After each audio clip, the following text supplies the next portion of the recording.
बिस्मिल्लाहिर्रहमानिर्रहीम। अस्सलाम वालेकुम स्टूडेंट्स। आज के इस वीडियो लेक्चर में हम पढ़ने वाले हैं push down automata. Push down automata एक इंपॉर्टेंट लेक्चर है। मोस्ट ऑफ द स्टूडेंट इसको डिफ़िकल्ट टॉपिक समझते हैं, लेकिन ये बहुत ही ज़्यादा आसान टॉपिक है अगर आप इसको अच्छे तरीके से अंडरस्टैंड करेंगे तो। इसके अंदर कुछ इंपॉर्टेंट पॉइंट्स हैं, उसको हम फोकस करेंगे ताकि नेक्स्ट जब हम अपनी पुश डाउन ऑटोमेटा मशीन्स को डिज़ाइन करेंगे तो उसके अंदर हमारे पास हेल्पफुल हो सके। तो लेक्चर स्टार्ट करने से पहले कुछ इंपॉर्टेंट पॉइंट्स हैं, ठीक है। कुछ सिमिलरिटीज़ हैं जो इससे प्रीवियस लेक्चर्स में हमने पढ़ी हुई हैं और वो मैं आपको पुश डाउन ऑटोमेटा के साथ कैसे सिमुलेट करते हैं मैं आपको वो बताना चाहता हूँ। कि जैसे इससे पीछे हमने पढ़ा हुआ है फिनाइट ऑटोमेटा, ठीक है। तो फिनाइट ऑटोमेटा हम लोगों ने पढ़ा हुआ है और बेसिकली हमारे पास फिनाइट ऑटोमेटा के साथ अगर हम स्टैक को साथ ऐड कर लें, स्टैक आप लोगों को पता है कि एक लिटिल बिट मेमोरी यूनिट है, ठीक है। तो अगर हम अपनी फिनाइट ऑटोमेटा के साथ जो हमने पहले पढ़ी हुई है उसके साथ हम स्टैक को ऐड कर ले तो हमारी बेसिकली पुश डाउन ऑटोमेटा बन जाती है। तो पुश डाउन का मतलब है बेसिकली कि हम जब स्टैक यूज़ करते हैं तो उसमें वैल्यूज़ को हम पुश करते हैं, हम इसको पुश डाउन ऑटोमेटा कहते हैं, ठीक है। तो आज का लेक्चर हम अपना स्टार्ट करते हैं कि what is push down automata, जिसको हम in the simple form, in the short form में हम पीडीए कहते हैं। तो कुछ इसके अंदर प्रीवियस पॉइंट्स हम डिस्कस करेंगे कि जैसे हम सबसे पहले फिनाइट ऑटोमेटा डिस्कस करने लगते थे तो कुछ 5 पॉइंट्स हमने डिस्कस किए थे जिसके अंदर हमारे पास इनपुट्स होती थी और उसके बाद लैम्डा होता था ट्रांजिशंस के लिए, उसके बाद हमारे पास स्टार्टिंग स्टेट होती थी, फाइनल स्टेट होती थी। तो इसी के अंदर वो भी पॉइंट्स को डिस्कस किया जाता है, लेकिन इसके अंदर हमारे पास जो है वो स्टैक आता है तो इसलिए इसके अंदर हमारे पास पुश के लिए भी पॉइंट्स आते हैं और पॉप के लिए भी कुछ पॉइंट्स आते हैं। तो सबसे पहले आप टॉप पे देख रहे हैं कि इसके अंदर हमारे पास है कि इनपुट स्ट्रिंग होती है, ठीक है। जैसे कि पहले हम आप कोई भी मशीन्स को चेक करने के लिए हमारे पास एक इनपुट स्ट्रिंग होती थी जो हम अपनी मशीन को देते थे। अगर वो मशीन से इनपुट पास हो जाती तो हम कहते थे कि ये इनपुट जो है वो इस मशीन के लिए एक्सेप्टिंग है, तो अदरवाइज़ हम कहते थे कि ये इसके लिए रिजेक्टेड है, ठीक है। तो इसमें भी इसी तरह का कुछ कॉन्सेप्ट होता है, लेकिन मैं फिर आपको बता रहा हूँ कि इसके साथ हम स्टैक यूज़ कर लें, इसलिए हमें स्टैक। और यहाँ पर एक और इम्पोर्टेंट पॉइंट है कि हम इसके साथ स्टैक क्यों यूज़ करते हैं, ठीक है।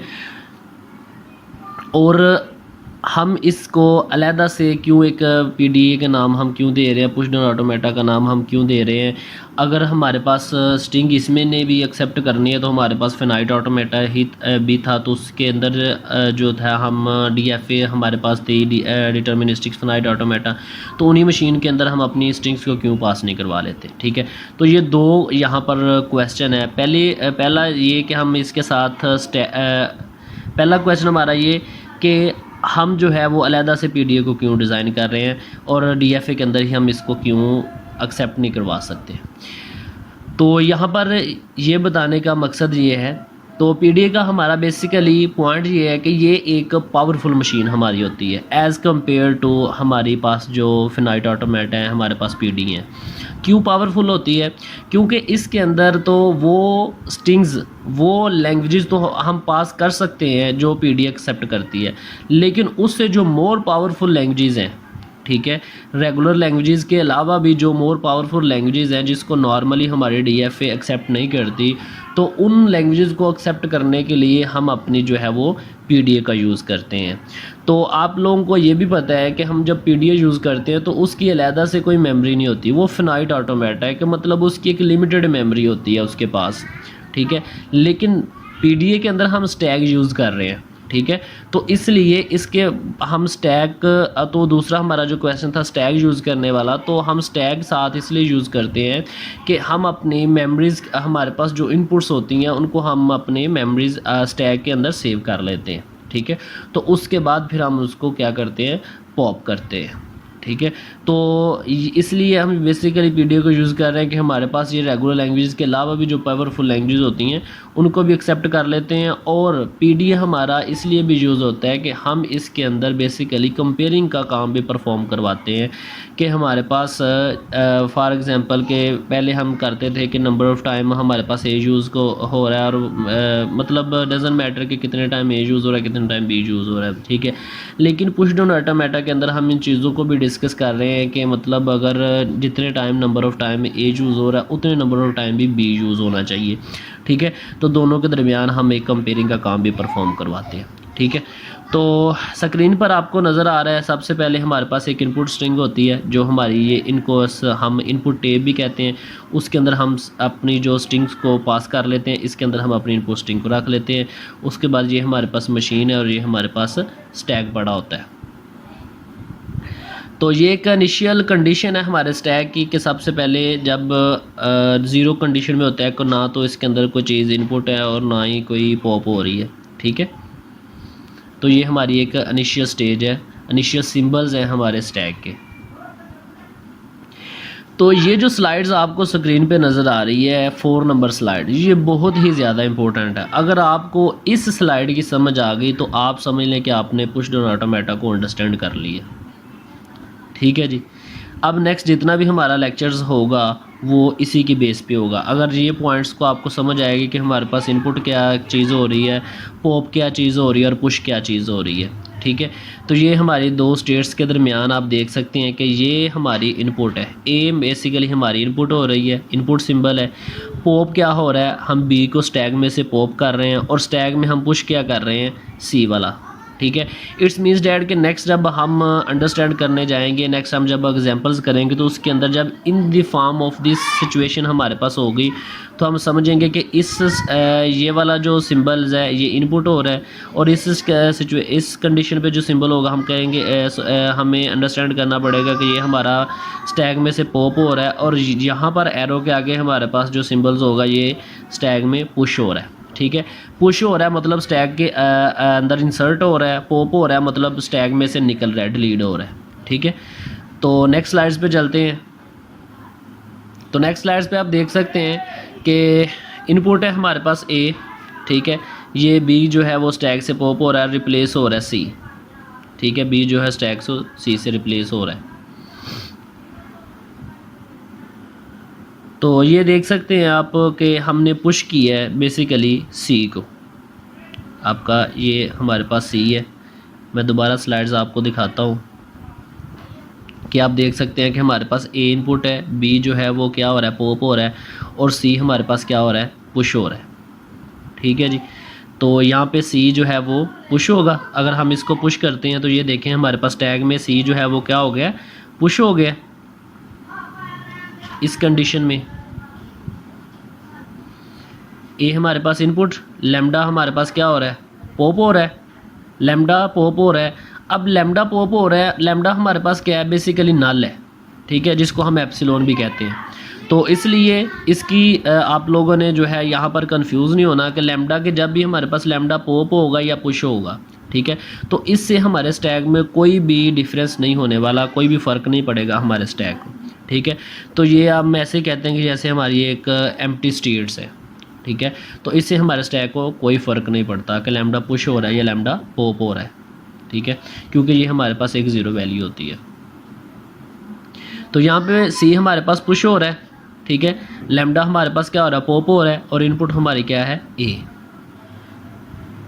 तो ये हमने क्या कर दिया, पुश कर दिया सी को स्टैक के अंदर। तो ये पहले हमारे पास टैग ये था, अब स्टैक को हमने क्या कर दिया, पुश कर दिया सी को। तो इस कंडीशन में आप अगर आप देखें तो हमारे पास ए इनपुट है, बी हमारे पास क्या हो रहा है, पॉप हो रहा है और लैम्डा हमारे पास क्या हो रहा है, पुश हो रहा है, ठीक है। मैं बार बार फिर आप लोगों को ये बता रहा हूँ कि अगर ये सिचुएशन आपको अंडरस्टैंड होनी चाहिए कि ये वाली हमारे पास क्या होती है, इनपुट होती है और ये वाली हमारे पास क्या होती है, पॉप होती है और ये वाली हमारे पास क्या होती है, पुश होती है, ठीक है। Input, pop and push. अब लैम्डा इस सिचुएशन में स्टैक के अंदर लैम्डा क्या हो रहा है, पुश हो रहा है, बी क्या हो रहा है, पॉप हो रहा है और ए हमारे पास क्या है, इनपुट।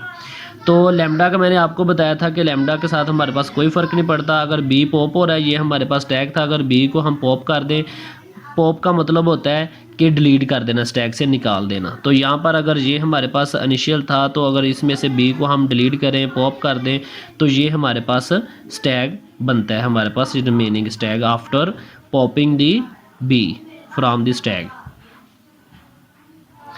तो ये अभी कुछ बेसिक स्टेप्स को हम डिस्कस कर रहे हैं कि कैसे हमारे स्टैक को हम यूज़ करते हैं, कैसे हमारे पास इनपुट होती है, कैसे पुश करते हैं, कैसे पॉप करते हैं। आई होप कि आपको इसकी अंडरस्टैंडिंग हो रही होगी।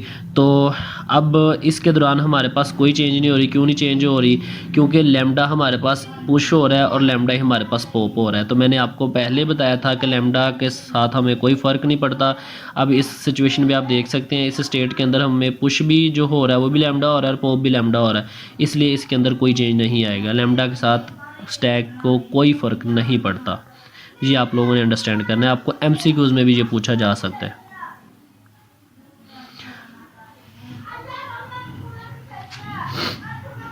तो नेक्स्ट है pop from the empty stack, कि अगर हम एम्प्टी स्टैक से पॉप करते हैं तो क्या होता है। ठीक है, अब यहाँ पर इनपुट हमारे पास A है, B हमारे पास क्या है, हमारे पास पॉप हो रहा है, और C हमारे पास क्या हो रहा है, पुश हो रहा है। ठीक है, ऑटोमेशन हर्ट्स। अगर हम पॉप स्टैक में से, अगर हम अपने एम्प्टी स्टैक में से कोई चीज़ को पॉप करते हैं, ठीक है, if the automation attempt to pop from the empty stack then it helps and the reject input. ठीक है, तो हमारी इनपुट क्या हो जाएगी, वो रिजेक्ट हो जाएगी। अगर हमारे पास स्टैक में कोई चीज़ नहीं पड़ी हुई तो हम वहाँ से कोई पॉप करने की कोशिश कर रहे हैं।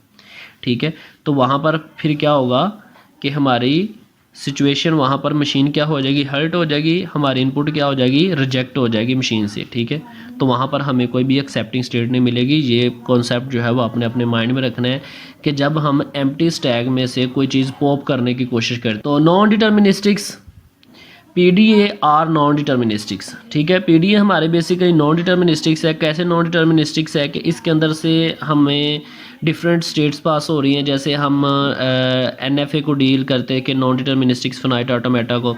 ठीक है, तो इसी तरह हमारा PDA भी ऐसे यूज़ होता है कि इसमें से हम लैम्डा को भी पास कर सकते हैं।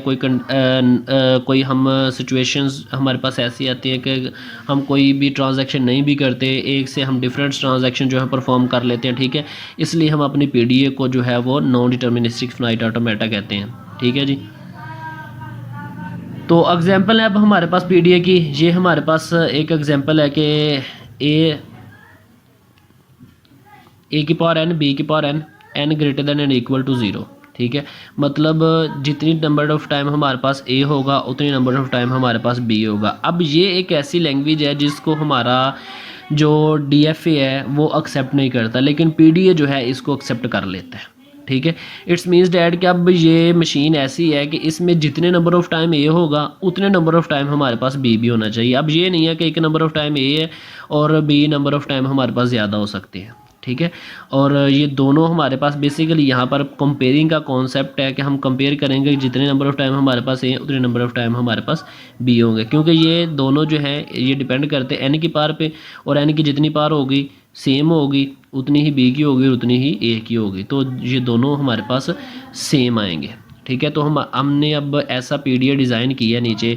ठीक है, कि जितने नंबर ऑफ़ टाइम A होंगे उतने नंबर ऑफ़ टाइम हमारे पास B होंगे। अब यहाँ पर हम एक स्ट्रिंग लेंगे कि ट्रांजैक्शन करेंगे, चेक करेंगे कि क्या ये एक्सेप्टेबल है या रिजेक्टेबल।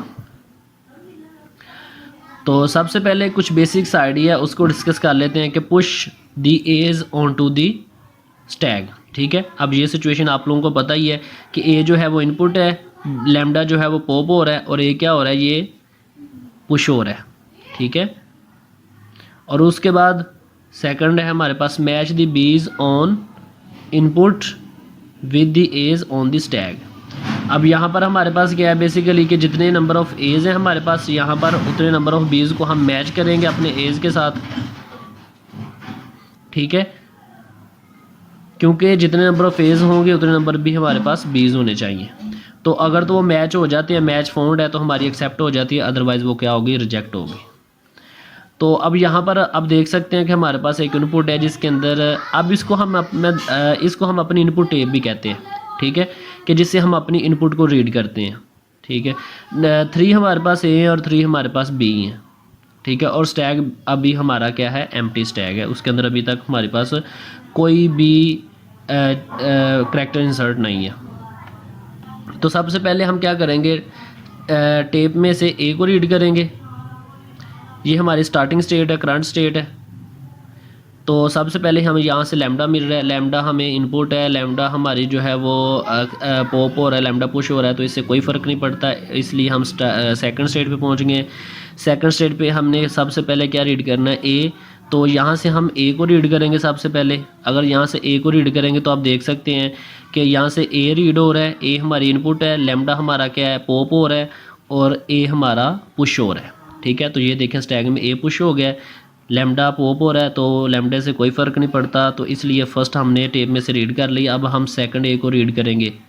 ठीक है, अब सेकंड ए को भी हम यहीं से रीड करेंगे। ठीक है, इसी मशीन से हम सेकंड ए को भी रीड करेंगे।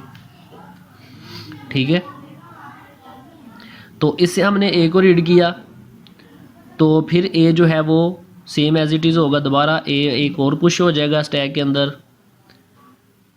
उसके बाद फिर ए को हम रीड कर रहे हैं, तो फिर स्टैक के अंदर ए जो है वो पुश हो जाएगा। पुश होने के बाद नेक्स्ट हम क्या कर रहे हैं, हम रीड करेंगे बी को। अब हमने एज जितने भी थे उनको रीड कर लिया। अब बीज जो है, अब बेसिकली बीज जो है अब हमने मैच करेंगे ए के साथ। क्या जितने नंबर ऑफ़ एज हैं उतने नंबर ऑफ़ हमारे पास बीज भी हैं। ठीक है जी, अब नेक्स्ट चेक करते हैं। फर्स्ट ऑफ ऑल हमने बी को रीड किया, बी हमारे पास इनपुट थी, ए को हमने पॉप किया और लैम्डा हमने पुश किया। अब हम देखेंगे कि अगर तो हम अपनी डॉलर साइन हमारा बेसिकली ये एक्सेप्टिंग स्टेट भी होता है। ठीक है जी, अगर तो हम बी को रीड करते हुए डॉलर साइन अपने एक्सेप्टिंग स्टेट तक पहुंच जाएंगे, ठीक है, तो इट्स मीन्स डैट कि हमारी ये जो पीडी है ये एक्सेप्टेबल है। पहले हमने ए को रीड किया, ए को रीड हमने बी को रीड किया, तो ए को हमने पॉप कर दिया। ठीक है, उसके बाद हमने फिर बी को रीड किया, ए को पॉप कर दिया। ठीक है, बी हमारी इनपुट है, ए हमारा पॉप हो रहा है और लैम्डा हमारा पुश हो रहा है। उसके बाद फिर हमने क्या किया, बी को रीड किया, ये देखें बी को रीड किया, ए को पॉप किया और लैम्डा को हमने पुश कर दिया। अब उसके बाद हम पहुंच रहे हैं लैम्डा को रीड करते हुए अपनी एक्सेप्टिंग स्टेट पे। इट्स मीन्स डैट कि ये जो हमारी इनपुट है ये मैच हो गई है। जितने नंबर ऑफ़ टाइम हमारे पास एज थे उतने नंबर ऑफ़ टाइम हमें बी मिल गए हैं, तो ये मैच हो गई है इनपुट हमारी, तो इसलिए हम जो है वो एक्सेप्टिंग स्टेट पे पहुंच चुके हैं। तो इस तरह हमारी पीडीओ जो है वो वर्क करती है। A string is accepted if there is a computation such that all the input is consumed and the last state is an accepting state, कि हमें तमाम इनपुट जो है वो मिल जाती हैं और हमारी लास्ट स्टेट जो होगी एक्सेप्टिंग स्टेट हो गई। We do not care about the stack content at the end of the accepting computation. तो नेक्स्ट हम देखते हैं कि कैसे जो है वो रिजेक्शन, पीडीए के अंदर हम रिजेक्शन कैसे होती है। ठीक है, तो अगर हमें इस तरह की कोई इनपुट मिलती है जिसमें 2 ए है हमारे पास और 1 बी है, ठीक है, तो हम चेक करते हैं। सबसे पहले लैम्डा की ट्रांजैक्शन हो रही है, उसके बाद यहाँ से हमें ए मिल रहा है, ए हमारे स्टैक में पुश हो रहा है और लैम्डा पॉप हो रहा है। उसके बाद फिर हमने ए रीड कर लिया। ठीक है, नंबर ऑफ़ एज हमने जितने भी थे रीड कर लिए। उसके बाद हम अपने एज को मैच करेंगे अपने बीज के साथ। पहले हमने बी को रीड किया, ए को पॉप कर दिया। उसके बाद यहाँ पर हमारी सिचुएशन जो है वो मशीन क्या कर देगी, यहाँ पर हमारी इनपुट रिजेक्ट हो जाएगी। क्यों रिजेक्ट हो जाएगी, वो इसलिए कि उसके बाद हमारी कोई भी इनपुट नहीं है। ठीक है, और इनपुट नहीं है और स्टैक में अभी हमारे पास मैचिंग भी कंप्लीट नहीं हुई। अभी 1 बी मैच हुआ था, अभी 1 हमारे पास ए रिमेनिंग पड़ा हुआ है मैच करने के लिए और हमारे पास इनपुट्स जो है वो ख़त्म हो गई हैं। इट्स मीन्स डैट के दोनों जो है वो आपस में मैच नहीं की, तो हम यहाँ पर जो है वो नेक्स्ट हमारी ट्रांजैक्शन ही होगी, तो ये हमारा मशीन क्या कर देगी, इसको यहाँ से रिजेक्ट हो जाएगी। There is no accepting computation for A B, the string A B is rejected by the PDA. तो ये हमारे पास क्या हो जाएगी, एक रिजेक्टिंग स्टेट हो जाएगी। तो अनदर पीडीए एग्जांपल्स हैं। तो ये पीडीए एग्जांपल्स जो है वो मैं आप लोगों को स्लाइड सेंड करूँगा, तो ये आप लोग खुद इसको जो है वो खुद करेंगे ताकि आपकी प्रैक्टिस हो जाए पीडीए की। तो अभी तक अगर किसी को नहीं समझ आई कि पीडीए मशीन्स क्या होती है, एनएफए से इसका क्या रिलेशन है, ठीक है, हम पीडीए को क्यों डिज़ाइन करते हैं, स्टैक का क्या कॉन्सेप्ट है, तो आप लोग क्वेश्चन करके पूछ सकते हैं। थैंक्स फॉर वाचिंग, दुआ में याद रखिएगा। अल्लाह हाफिज़।